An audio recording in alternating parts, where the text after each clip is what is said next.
I really wish you would make up your mind for where you want to be. Do you want to be out in the hallway? Do you want to go downstairs? Do you want to stay up here? You need to make up your mind. I've already got people running all over Punk Hazard, and now I got to deal with you trying to run all over the house. But unlike some of the ones running around Punk Hazard who are Spider and Weirdbird and Worm and Pig and Skeleton Horse, I am cute. Yes, you are very cute. You're far cuter than a skeleton horse.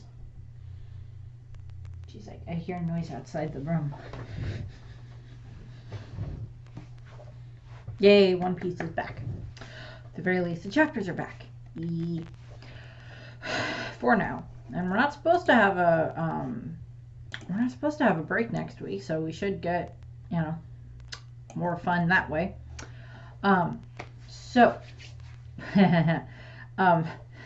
Fun thing, my cousin got married this past weekend. Him and his wife had a very nice ceremony. It went very well, barring one major hiccup was that we got caught by a train. Actually, about a good chunk of the guests and part of the wedding party got stuck in it by a train on the way to the church that was literally on the other side of the tracks. Like, huh. So, but everything still went fine. So congratulations to them. Highly doubt they'll ever see this video, but still, congratulations to them. So going into One Piece for this chapter, for chapter 1112. 1112. Going into that, called A Hard Aspect is what it is called, and that is supposedly a reference to in astrology. An aspect refers to the angles formed by planets in relation to each other on a birth chart or a horoscope wheel. So I guess it's like Mercury is in retrograde and stuff like that, I guess is what it means. Possibly. Jupiter is rising, Mercury is in retrograde, and blah, blah, blah, blah, blah, and that's why things are bad for you. Okay, sure, whatever. My niece is like horoscopes. I'm like, okay, have fun with that. I don't particularly think the planets affect that, but whatever. So there's that. So going into this, we have the cover page, which is number 3 in the Yamato, the Oni child Yamato and the Holy Inari Shrine pilgrimage. So this is still going to be Yamato wanting to roam all over Wano and see all the different places that Oden saw while he wandered around Wano. Yes, it is. So in this one, the cover page is we have Yamato talking to Kinemon, and Kinemon seems to have given Yamato money. It's just like, okay, I give you this money as a payment, but you have to do a favor for me also. It's like, I don't know, what, is she going to deliver a love letter to his wife even though they've already reunited? Is she going to deliver something? Yamato is a he, sorry about that, is Kinemon going to have Yamato deliver a love letter to his wife? Is he going to have Yamato deliver something else to somewhere, to go visit someone? I don't know. I have no idea. I apologize if you hear extra clicking in the background at times. Ads keep popping up on the site where I'm trying to read the manga. So that's annoying.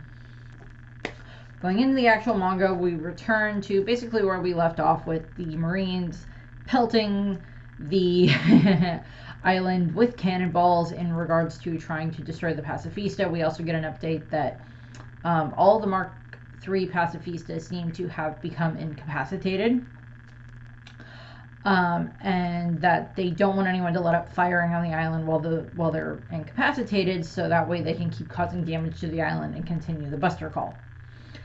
This just means that Venus Jiro has managed to probably work his way around the island enough that he's knocked out frozen solid / frozen and just turned off all the different Pacifistas, so that way they're no longer a threat at the moment, so they can continue to bombard the island. From there, they're like, don't let up firing, we can't let Emperor Straw Hat's crew escape and everything like that. We see more of the frozen pacifistas laying on the ground. We get this other, updated, just like it'll be a disaster or two. Bonnie gets away, and so they don't want Bonnie to get away because, of course, she can control the pacifista and she can show up anywhere where the pacifistas are and take control of them.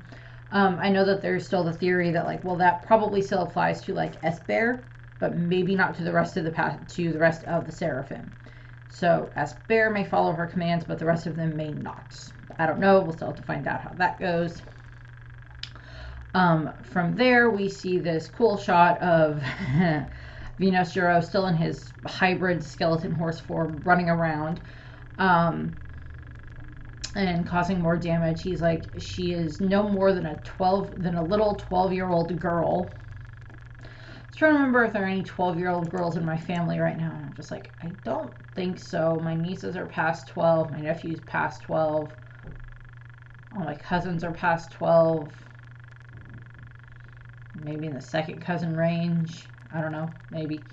And I just like, Venus Juro is just griping about this because he's just like, she's a 12-year-old girl, and you gave her the power to eradicate entire nations. Your defiance is as foolish as it is insolent, Vegapunk. So he's just like, he's cursing Vegapunk as he's running around the island, taking down the pacifista.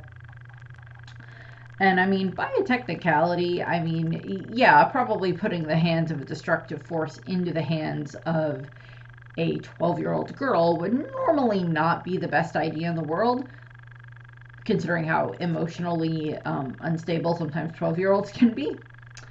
But it's also like, okay, at the moment, I trust her more with the pacifistas than I do CP0 or the Marines or the rest of the world's government or anyone else who is associated with you guys right now in regards to the Gorosei and Im.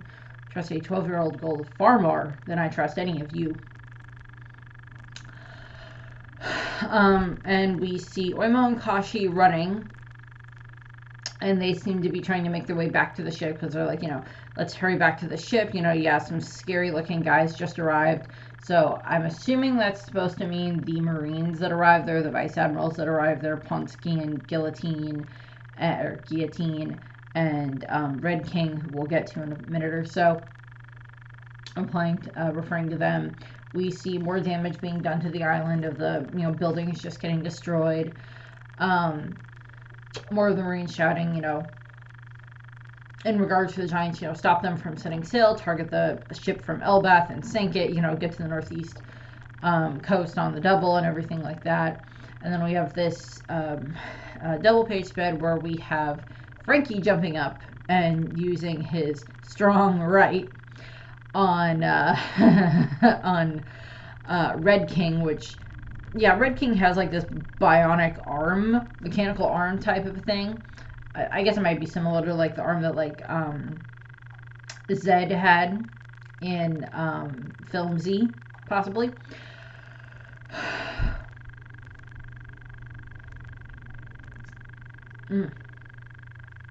Sorry, tired.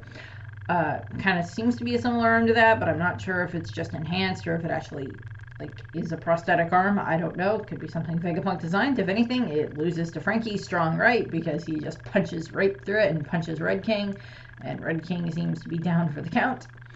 And then we see Bonnie talking to one of the other giants, and it's just like, hey, giants, take care of my dad. And, they're like, got it. And they're like, running with Kuma in his arms to get him somewhere safe to the ship. And then Bonnie dives to attack Pomsky, who's using his, otter shell to try to attack her. And she's just, they're just like, brace yourself, Yuri Bonnie, you stupid, miserable brat. We're not going to let you keep a single one of our war machines. So it's like they're looking at the pacifistas as just nothing but war machines. And Bonnie is just like, yeah, screw that. Touches Pomsky in the face, turns him into a child, goes, he's not a weapon. My daddy is a hero, you cleft-chinned geezer. And she turns Pomsky into a child and then whacks him away. And just kicks him. And Guillotine is in the background going like, this is so hard to watch. Stop it. It's like, I'm watching you kick a child. It's like, normally, I don't condone kicking children. But I'm also like, here's the thing. These guys are trying to capture her, and he's actually a full-grown man, and she turned him into a child and kicked him because that's the way that she fights. If she had done that to an actual child, if she kicked an actual child or a legitimately old person, that would have been different. But Pomsky's gonna turn back to being, his adult form in, I don't know, an hour or something like that. I don't remember. We got the whole answer for that. Cutting up to the Labostratum, we have the screen playing where we still see Stella, Shaka, and Pythagoras all still talking, and they're just, we got like 4 minutes left, and it's just like, aren't you, they're like, aren't you gonna drink the Vega coffee of yours? And he's like, don't tease me, Shaka, it's too hot. My tongue's as sensitive as a cat, which is just, it's this callback to the fact that like cats aren't supposed to like hot food, which is just the callback to like Nekomamushi and the fact that like he doesn't like hot food. You always dump over the Odin. We see that Mars along with York have arrived in this part of the lab. And we have, there's only 4 minutes left, Stella, and he's just like, ah! Sipping the coffee and like, not liking it. And Mars is like, this is definitely the same room. And York is like, there's no doubt this is where it was filmed, but, and then not even waiting, Mars just, I don't know, hyper beams the lab, hyper beams this part of the lab, just blows it up. And York is just gonna, no, don't do anything crazy. And when we have, Stella's still talking in the background, it's just like, Stella, there's still not enough time, but we can cool the coffee down if we use this thermoelectronic device to alternate blah blah blah blah blah going off on coffee. And Mars is now scolding York like, see, you didn't stop diddly squat. So what she's yelling at her is like, if I were Stella, I'd have made sure the broadcast snail was well hidden. And Mars is just like, then I shall continue until the entire lab is vaporized. Like, well, I mean, that's one way of doing it. And York is just like, nope, bad idea, don't do that. And she's like, that'd be a mistake. The second floor of this building is dedicated to weapons development. You still need those. And the first floor houses the power station. You still need that. Not only that, but the third floor of this building stores a number of high pressure gas canisters. I don't know, it's Vegapunk. They're full of helium. I don't know. It was like, if you damage any of those, the resulting explosion will blow Punk Records to smithereens.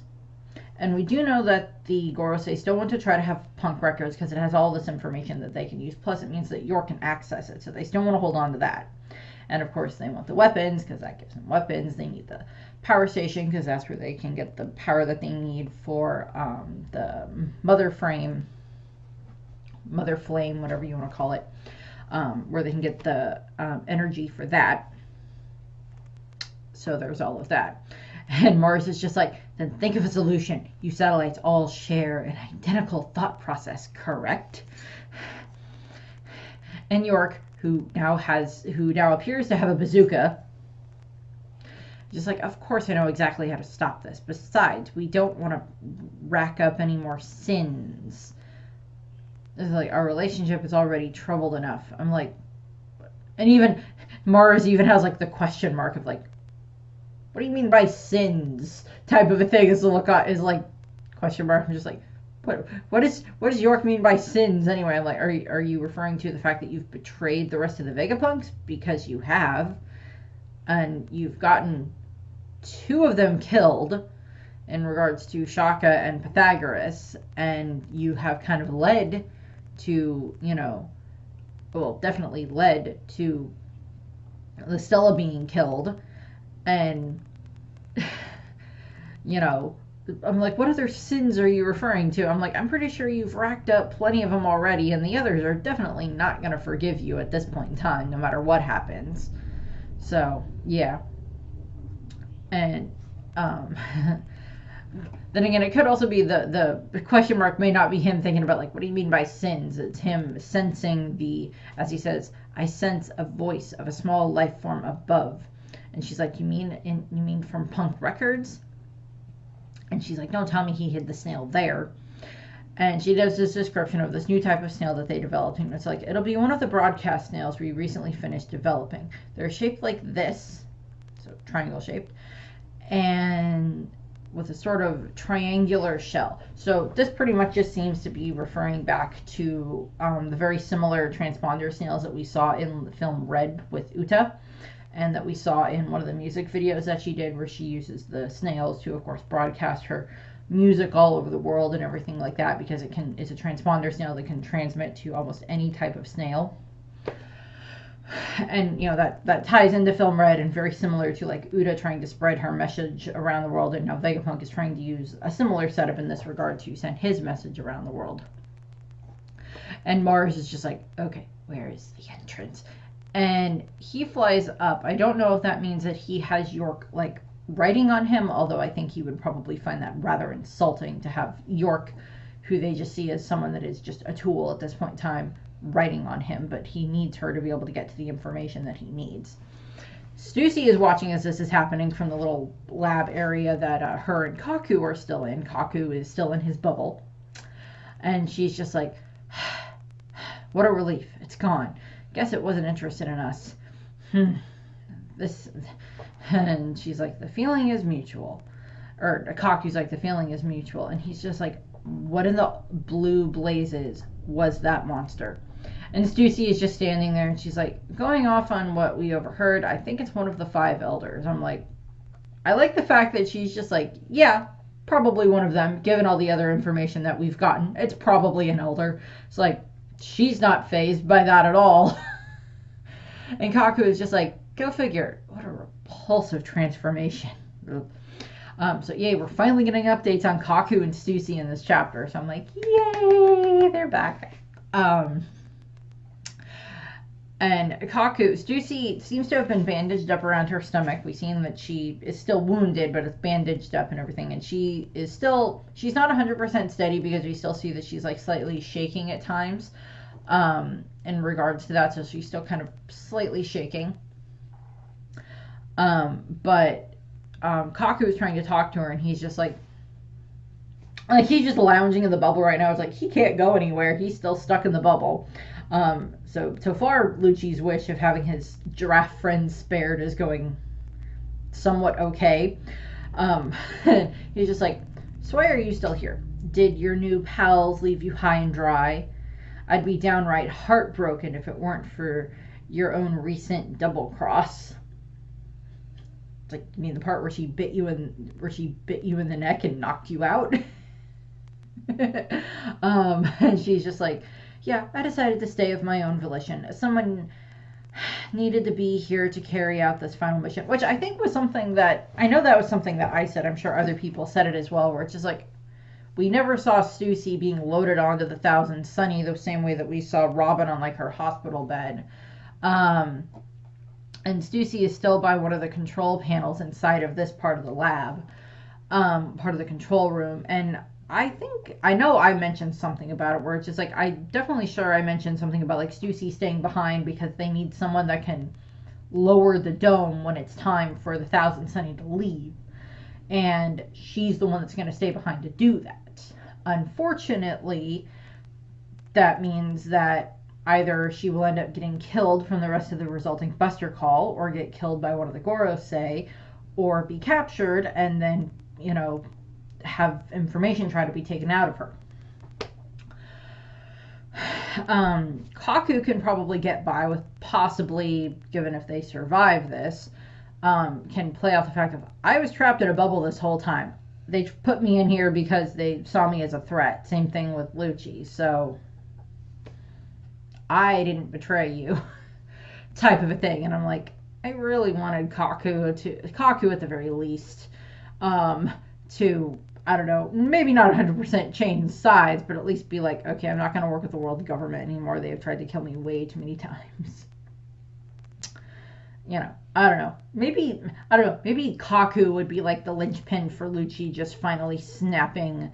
And like if Kaku died, or if Lucci thinks Kaku died, then maybe Lucci would just be like, screw it and try to take out as many members of, I don't know, the Marines as possible or something like that in his, in a last-ditch effort to get revenge for who is essentially the closest thing he has to a friend who's not a pigeon. And then we cut outside to where the Straw Hats are, or where Nami's group is, and they're just like, hang on, we're gonna leave Susie behind. And I think it's Edison that's like, there's no help in it. That darn barrier has to be lowered the instant the ship attempts its big escape. We know this because if it's not, it's going to get attacked. And he's like, and mind you, the Frontier Dome can only be disarmed from the command tower. The lady wanted to do it herself. And Nami's just like, Nami is just kind of worried about this. Robin's still sitting in the bed being treated by Chopper. And Edison is still like, we can only respect that and show our gratitude by getting out of here alive. And Nami's like, yep, we will not waste this chance. It's like, yeah, it is kind of like, it's the suicide play. It's the whole, are you going to lie down on the wire to allow your friends to get past, even if it means you're going to get killed, type of a thing. Or are you going to jump on the grenade? And that's kind of like the situation that Stussy is in at the moment, where she's like, I'm injured. The Straw Hats already promised to get Vegapunk out of here. Or whatever amount of Vegapunk is left out of here. I am going to do what I can to try to help whatever remnants of is the closest thing I have to a father figure free, to allow them to escape. And the Vegapunks are dwindling at this moment. And possibly Edison is going to get some bad damage to him too in a moment. So Lilith is at least still on the Thousand Sunny. We're going to see that in a second. So Nami's like, yes, of course we won't waste this chance to escape. And Robin is like, the thing is, how are we meant to cover the distance that Vegaforce 1 was originally going to fly us? And Edison's like, yeah, that's the real head scratcher there, here, Nico Robin. According to my calculations and all conventional wisdom, we're 100% guaranteed to crash and burn. They're just like, seriously? And Usopp runs out and he's like, hey guys, I finished loading the coup de burst. We can take off toward the sea, and the second Zoro and the others get aboard. So that's at least shows what they've been up to. And Usopp, because of all the work that he's done with Frankie in regards, is very good when it comes to being able to probably set up the coup de burst. We saw even in Totland when, Nami was instructing Jinbei on how to steer the ship in regards to after she got the coup de burst ready. That was, helpful there. So Usopp probably knows how to do that already in regards to setting up the coup de burst, because I think it was Nami and Chopper that were setting it up in the first place when they were trying to escape. When they had to use it in Totland, I believe it was Nami and Chopper that were using it. That were setting it up, and then Jinbei was, getting ready to steer the ship. Getting ready to helm the ship. So most of the Straw Hats, well, I say most of the Straw Hats, that may not include Zoro. I don't know, maybe they don't trust Zoro with the coup de burst. It's not alcohol, so it's not like he's going to drink the soda for the coup de burst, but still, you get the idea. And then Usopp, I think it's Usopp that is also like, and if we don't make it, we'll have to improvise and rely on everyone's power. Let's give it our all. So I think that's Usopp saying that. I'm not sure. And then we cut back to Edison, and he's just like, yep, wow, this sure is a rowdy crew. And then we see on the ship that Brook is on the ship, Lilith is on the ship, Usopp is on the ship. Lilith and Brook may have helped with loading the coup de burst. Maybe Lilith thought it was very interesting. I don't know. And Edison is just like, they say miracles happen. They say miracles happen because guts triumph over all, and I love that theory. Even if I am a scientist, I love the fact that Edison has a southern accent, or seems to have a southern accent. That is funny. And Edison is just kind of like, okay, screw it, and dives off the cloud bank. And into the barrier. And they're just like, Edison, what are you doing? He's just like, I'm going to make sure your ship reaches the ocean. And he just dives down, and he's just like, trust me, projected damage is 78%. And he just goes through the barrier. And he's like, I ain't dying, not yet. So we don't see Edison the rest of this chapter. We don't see that at all. But we'll now we're going to cut back to where Luffy is. And there's this huge, like, vortex type feeling coming from the island where it's like trying to suck things in. And we see that Jupiter in his sandworm form is just sucking in as much air as he can. I do not actually know the lung capacity of a worm in regards to its body size. I don't know. I guess it never really occurred to me that worms have lungs. But I guess maybe they do.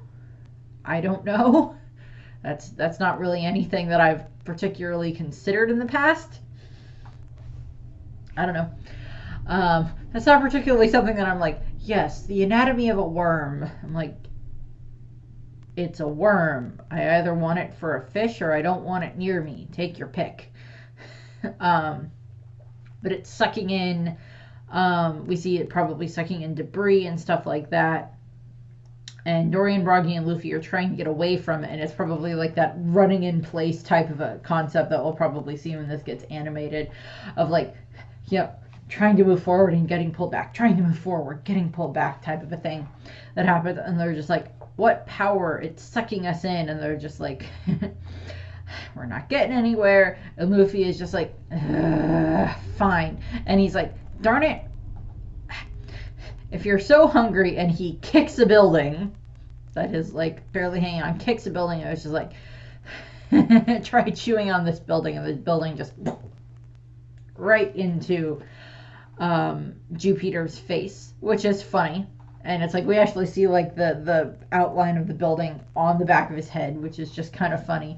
And he is just like not happy about this. I'm like, well, I wouldn't be happy either if a building got thrown in my face. But now we've had, I think, 2 Gorosei that have basically had a building thrown at them in some shape or form. Because Saturn kind of had buildings thrown at him. Or, well, he was, punched into a building. So, similar concept. And Luffy seems to have reached his time limit for Gear 5 because he just kind of like deflates. And Tori and Broggy are just enjoying this. I'm like, they've been stuck on an island for 100 years, 102 years, and now they're finally, getting to have some more fun and everything like that. And so we see Saturn or Jupiter writhing around on the ground in the background, so that's kind of funny. And Luffy does his deflate and go into the old man form, and he's just like, I'm beat. And they're like, what the Straw Hat? You look like an old man. And he's just like, I'm all out of food and power. And they're like, food? Want some of our, it's Hakarl? It's, so what they're referencing, and they say this in a second, is they're referencing, fermented shark. Fermented shark meat is what they're referencing.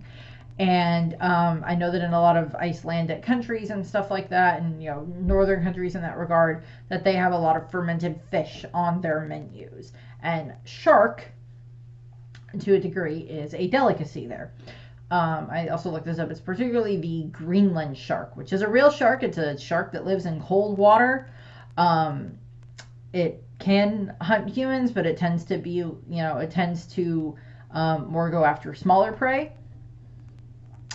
Or be a bottom feeder to a degree. And it can, it can still, go after stuff. It can get quite large. And in this case, it's, in a lot of cases, it's, sometimes they will, ferment the meat from it and eat it. Which does not sound appetizing in the least. As they even point out here. Luffy, they're like, here, try this, and they give it to Luffy, and he's just like, oh, what's that smell? And they're like, yeah, fermented shark, it's an emergency ration from Elbeth. It may stink, but it's tasty. And Luffy just like, just like, yay, I'm back to normal. They're like, okay, well, your body is very interesting. And now they have to deal with Workery, who is charging at them. He seems to have, it kind of looks like he lit himself on fire, but I'm not sure if that's just the effect of how he's drawn or not. But he's charging at them. They're just like, okay, well, that's not good. The board's charging us. And Luffy's like, third gear, Gum Gum, Red Rock. And he tries to hit Workery with the same attack that he kind of used as his opening salvo against Big Mom and Kaido. And while he hits him, it doesn't seem to really do much damage to Workery. And it seems to do more of an effect on Luffy because he's just like, ah. His hand is just like, ah. How is his skin so hard, guys? I know that wild boars tend to have rather tough hides.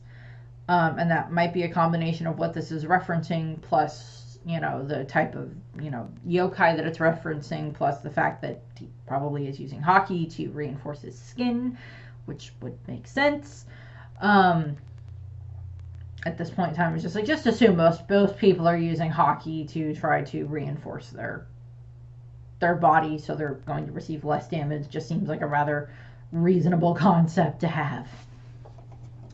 Workery doesn't seem happy, though. He's glaring at them. I don't think I've ever had a pig glare at me. I've had goats glare at me. I've also been surrounded by goats and geese. Geese are scary when they try to come after you when you're a child. I still blame my mother for that. Here, take this bread. Go feed the geese. Mommy, they're chasing me, and now I'm trapped on a table.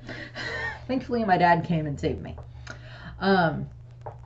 So we cut back to the Labostratum at the back entrance where the Straw Hats are, and we see that Saturn is, shimmying his way up the drain pipe, is itsy bitsy spidering his way up. And he has kind of arrived at the top where the Thousand Sunny is. Usopp, Nami, and Chopper are not on the ship yet. Why are you not on the ship? Get on the ship. And they're just like 2 or 3 of Saturn's legs have gotten up to the top, and they're just like, oh, hold on, what's going on? What in the world are those? Oh, no. And Chopper's like, and Usopp's like, who goes there? This is not a medieval castle, Usopp. And Chopper's like, they look like a crab. And I was like, I would just be freaking out right now. And I think it's kind of determined that the Gorosei themselves do seem to give off some levels of Conqueror's Haki. I'm hoping this doesn't, the crew themselves have been exposed to Luffy's Conqueror's Haki, but I'm also, we haven't ever gotten this full explanation as to if you're an ally of the person who's giving off the Conqueror's Haki, are you not really affected by it? Because, Nami and Chopper were kind of exposed to Big Mom as well with her Conqueror's Haki when everything that happened at the wedding, but they also had the earplugs in. And I know that Usopp and such were in the vicinity of stuff on Onigashima, and Big Mom was sending off her Conqueror's Haki waves and stuff like that. And Zoro and Luffy, excuse me, have been exposed to Kaido and Big Mom's Conqueror's Haki, but we don't know the full context of does Luffy's Conqueror's Haki affect his crew? And, if so, does that help them build up an immunity to other people's Conqueror's Haki? When Shanks arrived to talk to Whitebeard, he used, activated his Conqueror's Haki, and that knocked out a bunch of the lower ranked members of Pops' crew, of Whitebeard's crew. Not in a malicious way, but just demonstrating his specific power to Whitebeard. And I don't think Whitebeard ever, I think, Shanks and Whitebeard did have a Conqueror's Haki clash on the ship, but I don't think we ever got an answer as to how Whitebeard's Conqueror's Haki affected Shanks's crew. So that's a little bit left up for debate. Also, we didn't really see Kaido use his Conqueror's Haki around other members of his crew. So that's a little bit left up for debate there. But we cut back to the northeast coast where, the Elbas ship is. And Skeleton Horse Dude has showed up again. Venos Juro has showed up. And he has attacked one of the giants and knocked it down. And we get this very threatening silhouette from him. And he is staring down Atlas and Bonnie and Frankie. Now, I don't know if this was supposed to be the giant that had Kuma with him. That giant may have already managed to get on the ship, because we don't know exactly how many minutes have passed at this point in time since then. And this could have been one of the other giants that was there, so I don't know, we'll find out. But they're staring him down, and they're just like, who the heck is that? That would be my answer too. Also, he cut the Ethan Barron, Venos Juro, cut down one of the giants. Not using his ice powers, I don't think. I think he actually just kind of tried to kill him. So we'll see how durable that giant is. And then we cut into the Punk Records Labostratum, which is actually inside of Punk Records, where Vegapunk's brain actually is. And so, I don't know. We haven't really heard anything about if there's any other additional protections for Vegapunk's brain inside of Punk Records beyond the Punk Records, setup itself. Probably gonna find out. Not in this chapter though, but maybe next chapter. And we see that Marcus Mars has made his way inside, and he has shifted back into his regular form. And we hear the audio of Vegapunk going, there's only one, or I think it's a Shaka or Pythagoras saying, it's like, there's only 1 minute, one more minute till, and he's like, I know. And Marcus Mars has made his way inside. We see the little Denden Mushi that is pretty much the same type of Denden Mushi that, Uta used. Maybe slightly different coloring, not sure. And he's like, this must be it. It seems fortune did not favor you this time, Vegapunk. Gurgle, gurgle. He's like, huh? And he seems to look up with a slightly more, I don't know if worried is the exact expression I would use for Marcus Mars at the moment, but he also hears gurgle, gurgle again, and it's just like, okay, that seems a little weird. And he's looking up, and we have no break next week, so we'll have a chapter next week for 1113. But he's just like, what? I'm like, okay, I mean, by all rights, given how cautious Vegapunk is, there has to be something else in here that is another defense, another deterrent to protect Punk Records itself. Or something else got sent up there to protect it. I don't think it's the Seraphim. They're possibly still trapped down in the holding cells with the rest of the CP agents that are down there. Even though they were given food, they still kept them in there because they figured, we can't really have them escaping, but we'll keep them in here for now. But we gave them food and water, so they should be fine there. And the Seraphim are still trapped in the bubbles as far as we are aware. I guess there's a possibility that they possibly escaped, but even then, I don't know.